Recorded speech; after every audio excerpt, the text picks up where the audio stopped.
მერიდან ასე გადმოგცემთ 15-მდე დაჯექითო და 15-ის მერე ადგებითო და ჩვენ ვთქვით იმეთ, მაგრამ პოლიცია არ გვბანებებს თავს, მე არაო, ჩვენთვის არაფერი არ უთქმიანო და არ დეკითო. ვითხოვთ რომ ან დააწესონ გადასახადი, ან რაღაცა დააწესონ რომ ადამიანებმა ხალხმა მაგათად იარსებონ, ხომ არც ფაბრიკა არის, არც სამსახური არის.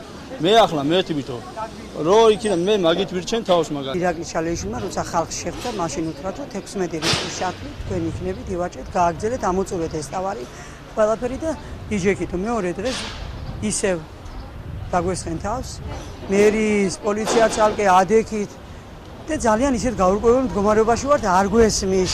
ვის უნდა ჩვენი აყენება, ვის უნდა არის ზოგიერთი ადგილები, სადაც ხალხის ზიან, არის ზოგიერთი, სადაც მაგრამ პრეტენზიას არავინ არ გამოთქვა. გვაქვს საკრებულოს მიერ მიღებული ნორმატიული აქტში დანარჩენი სახით წარმოდგენილია გარევაჭრობის ადგილები ქალაქ ბათუმში, სადაც წერეთლის ქუჩა არ ფიგურირებს. ერთადერთი წერეთლის ქუჩაზე ერთი ადგილია, სადაც საზამთროდან ესვით შეიძლება ვაჭრობა. დანარჩენი ვაჭრობა აკრძალულია წერეთლის ქუჩაზე, შესაბამისად ჩვენ ამაზე ნებართვებს ვერ გავცემთ. რაც შეეხება პატრულირებას და შინაგან საქმეთა სამინისტროს მიერ რეგულარულად განხორციელებულ პატრულირებას, ეს არის მათი ესე ვთქვათ უფლებამოსილება და ჩვენს მიერ გადაცემული ინფორმაციის საფუძველზე მთელს ქალაქის ტერიტორიაზე რეგულარულად ახორციელებენ ასე ვთქვათ უკანონო და უნებართვო გარევაჭრობის ადგილების აღმოფხვრას.